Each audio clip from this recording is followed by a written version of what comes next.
Assalamualaikum warahmatullahi wabarakatuh.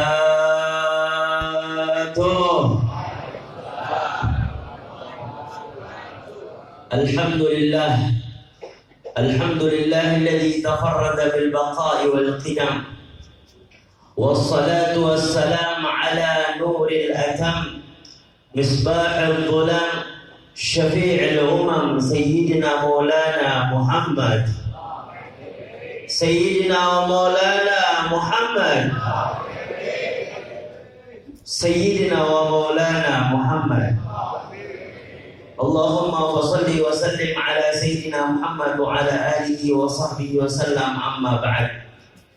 Yang sama-sama Al-Fakir cintai, Al-Fakir hormati, wabil khusus Al-Habaib Al-Habib Ali bin Abdurrahman Al-Habshi وسيد الوالد الحبيب أحمد بن علي بن عبد الرحمن السقاف وصاحب البيت Haji Muhammad Ali, dan begitu juga hadir di tengah-tengah kita para alim ulama, para asatidzah, wabil khusus Kiai Haji Munawwir Asli, Kiai Haji Maulana Kamal Yusuf, Kiai Haji Mahfud, dan juga berkumpul di tengah-tengah kita aparatur pemerintah, para pengaman umat insyaallah.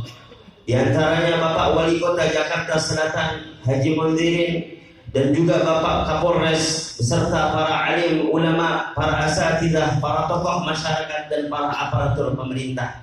Kita doakan semuanya yang hadir, tamu-tamu pada pagi hari ini, agar Allah Subhanahu wa taala berikan keberkahan di majlis ini dan diberikan kesehatan untuk mereka semuanya, zahir dan batin. Amin amin ya rabbal alamin. Hadirin yang dirahmati Allah Subhanahu wa taala, kita berkumpul pada subuh pagi yang penuh dengan kebahagiaan ini, turut bergembira atas datangnya, wujudnya makhluk yang paling termulia di muka bumi ini. Siapa lagi kalau bukan Maulana Muhammad?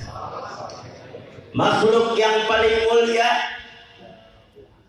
tidak bukan mulut manusia yang mengatakan mulia, bahkan Sayyidina Jibril alaihi salam disebutkan di dalam khabar bahwasannya Nabi kita Muhammad sallallahu alaihi wasallam bersabda di dalam hadisnya, "Atani Jibril." Datang kepadaku Jibril alaihi salam. Ngapain Jibril datang kepada Nabi Muhammad? Nabi Jibril datang kepada Nabi Muhammad seraya berkata, "Hai Muhammad, galabtu masyarikal ardi wa magharibiha, falam ajid rajulan afdalu min Muhammad, walam ara min bani abin afdal min bani Hashim. Sallu ala Muhammad." Apa kata Jibril? Jibril mengatakan, "Hai Muhammad, aku sudah membolak-balikkan barat maupun timur. Aku tidak dapatkan manusia yang paling afdal, manusia yang paling utama daripada engkau, hai Muhammad. Dan aku tidak dapatkan seorang ayah daripada keturunan ayah yang paling afdal daripada Bani Hashim. Sallu ala Muhammad." Maka hadirin dirahmati Allah Subhanahu wa taala, keberadaan Nabi Muhammad menjadikan mulia seluruhnya. Kita tidak katakan kakek Nabi Muhammad menjadi mulia dikarenakan Nabi Muhammad. Betul, karena seorang penyair mengatakan, "Kam abin bibnin lahu syarafun, kama alat bi Rasulillahi adnahu." Kam abin ala bibnin lahu syarafun. Berapa banyak seorang ayah menjadi mulia berkat seorang anak yang memiliki kemuliaan. Sebagaimana kemuliaan tersebut kakek-kakeknya Rasulullah Al-Adnan menjadi mulia berkat lahirnya Nabi kita Maulana Muhammad. Permukaan bumi menjadi mulia dibandingkan permukaan langit dikarenakan di permukaan bumi dilahirkannya Maulana Muhammad. Maka Nabi Muhammad SAW keberadaannya menjadikan mulia seluruhnya. Maka bagaimana jika Nabi Muhammad ada di dalam hati kita semuanya? Maka niscaya hati kita akan menjadi mulia dan akan dimuliakan oleh Allah Subhanahu wa taala. Amin amin ya rabbal alamin. Hadirin rahmatullah subhanahu wa ta'ala. Tema kita sekarang menjadikan Nabi Muhammad sebagai suri tauladan kita di akhir zaman. Maka perlu untuk kita jadikan, karena Nabi Muhammad sallallahu alaihi wasallam adalah suri tauladan sebagaimana yang dikatakan di dalam Al-Qur'an, laqad kana lakum fi rasulillahi uswatun hasanah. Di dalam diri pribadi Nabi Muhammad terdapat suri tauladan yang begitu baik. Maka siapa orang yang mengambil contoh, yang menjadikan suri tauladannya adalah orang-orang asing, maka jangan salahkan jika di suatu negeri tersebut hancur pemuda dan pemudinya. Betul? Karena Nabi Muhammad SAW sudah katakan di dalam hadis, la tattabi'anna sanana alladziina min qablikum shibran bi shibrin wa dhira'an bi dhira'in hatta law dakhalu fi jahri dhabbin lattaba'tumuhum. Kata Nabi Muhammad, kalian akan mengikuti orang-orang sebelum kalian, sejengkal demi sejengkal, sehasta demi sehasta, sampai seandainya kalian itu, mereka itu orang-orang yang kalian ikuti, masuk ke dalam lubang biawak sekalipun, kalian akan ikut masuk ke dalam lubang tersebut. Siapa? Para sahabat bertanya kepada Rasulullah, ya Rasulullah, alisal Yahudi wa Nasara, bukankah yang kau masuk adalah Yahudi wa Nasara? Faman, siapa lagi kalau bukan mereka? Akhlak tauladan Nabi Muhammad mengajarkan kepada kita, jadikan Nabi Muhammad sebagai suri tauladan kita. Jangan kita jadikan orang-orang kafir sebagai pedoman kita, idola kita orang kafir, pemain bola dan lain sebagainya, maka akan hancur moral kita, hadirin. Maka seorang orang tua di zaman sekarang beruntung kalau seandainya bisa kuat mendidik anaknya, keras mendidik anaknya, maka nanti ia akan bergembira di kemudian hari. Sebagaimana dikatakan para ulama, man addaba ibnahu saghiran agarra indahu kabira.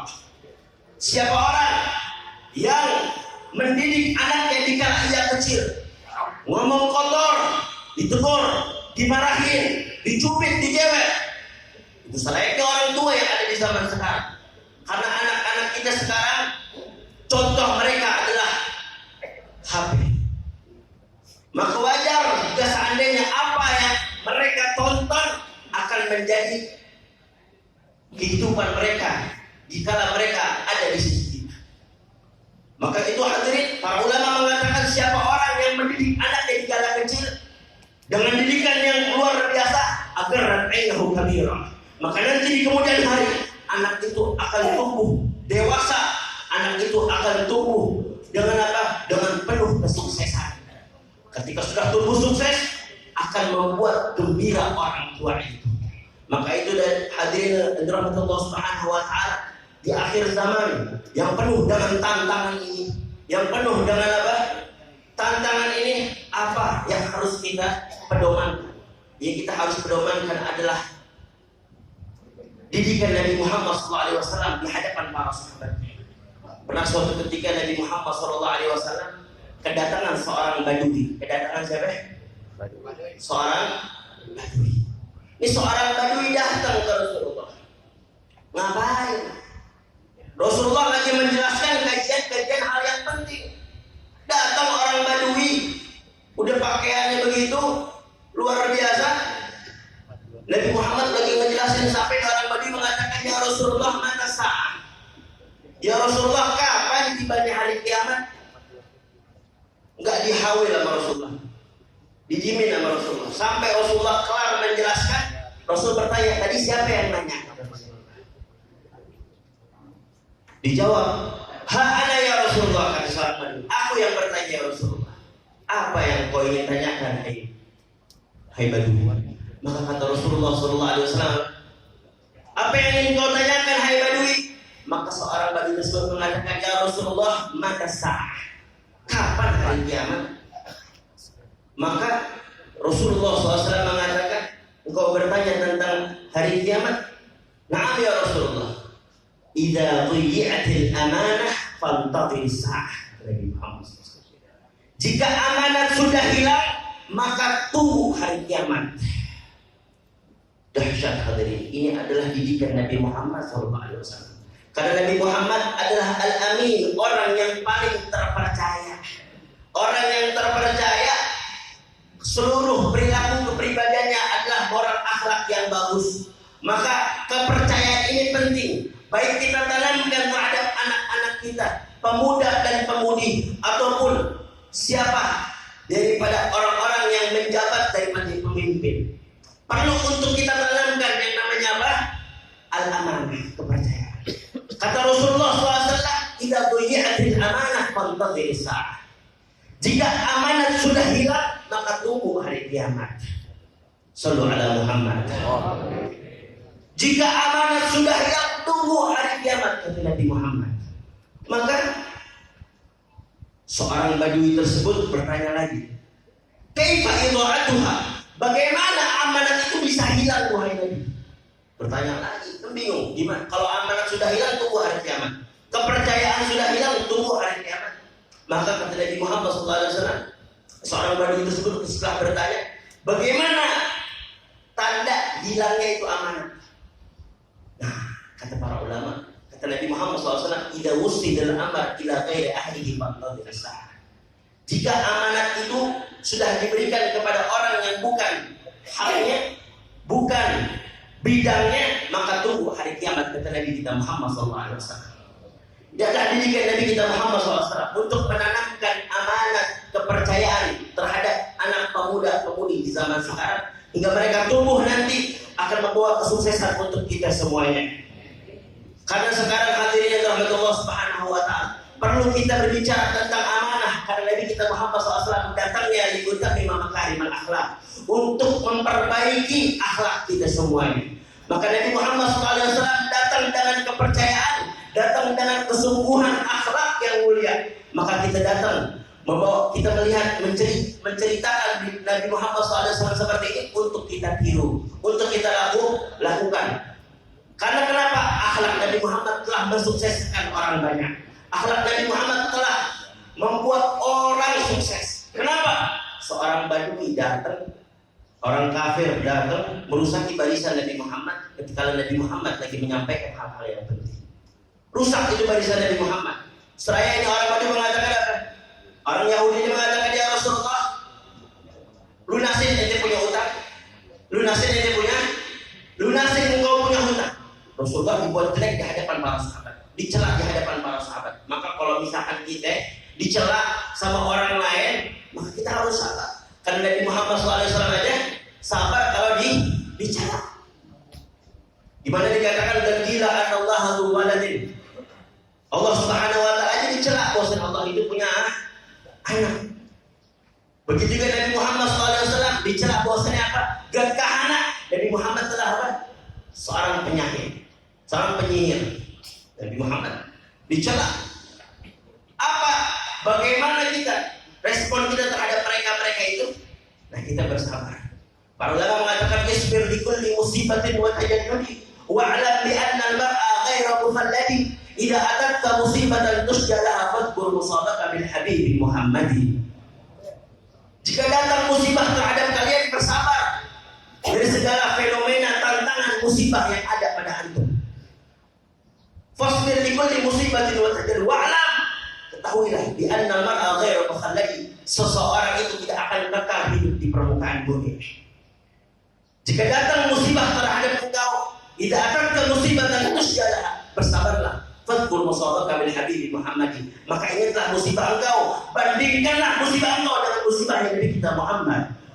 Tidak ada apa-apanya, tidak ada seujung jarinya. Nabi Muhammad didatangi orang Yahudi, emang ingin mengetes Nabi Muhammad, ingin mencoba Nabi Muhammad, dirusakin tuh barisan para sahabat. Datang ini orang Yahudi, dicekik Nabi Muhammad, ditarik gamis Nabi Muhammad. Allahumma shalli ala Muhammad.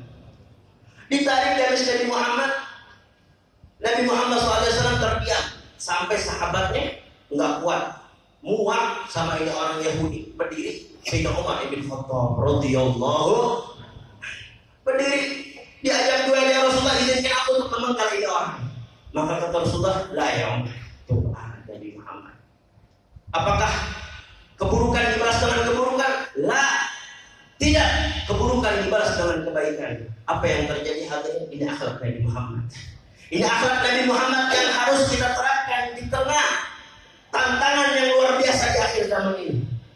Maka kata Nabi Muhammad SAW, wahai Umar, duduk engkau. Ya Rasulullah, ini orang udah luar biasa. Narik-narik engkau sampai engkau wajahnya merah. Allahumma shalli ala Muhammad. Wajah Nabi Muhammad merah, ini dicekik ini amalnya orang Yahudi. Seraya orang Yahudi mengatakan, ya Muhammad cepat lunasin nanti punya utang. Nabi Muhammad memang punya utang, tapi belum jatuh tempo. Udah ditarik-tarik aja. Udah, Nabi Muhammad sedang ngomong kotor gak kuat deh. Berdiri, ngomong ya Rasulullah, ya udah gak kuat gitu. Izin aja penggal orang itu. Maka terus salah ya Allah. Biarin dia ngomong dulu apa. Wahai Muhammad, cepat lunasin. Ini orang Yahudi jelek-jelekin Nabi Muhammad di hadapan para sahabat. Dihina, wah antum gimana kalau jadi guru? Antum dijelekin di hadapan murid-murid antum, pasti marah. Nabi Muhammad bersabar. Sampai pada waktunya orang Yahudi tersebut dia melihat akhlak Nabi Muhammad, bagaimana menendang Sayyidina Umar bin Khattab yang tidak kuat di saat itu. Wahai Umar, duduk engkau. Biar bagaimana orang Yahudi itu menceritakan Nabi Muhammad, engkau lunasi punya hutang dan sebagainya, sampai itu urus orang Yahudi itu melihat akhlak Nabi Muhammad. Wahai Muhammad, ketahuilah bahwasanya aku datang jituka la li aktuba min katain walakin jituka li akhtabiruk.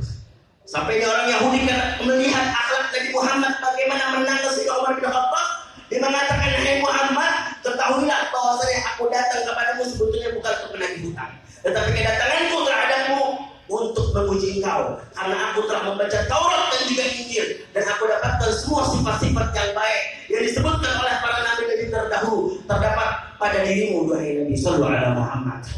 Ini orang Yahudi dengan spontan masuk Islam di hadapan Nabi kita Maulana Muhammad. Semoga apa yang bisa kita dengar daripada singkat ceramah ini bisa membawa manfaat kita terhadap untuk diri kita dan untuk keluarga kita. Amin amin ya rabbal alamin. Wassalamualaikum warahmatullahi wabarakatuh.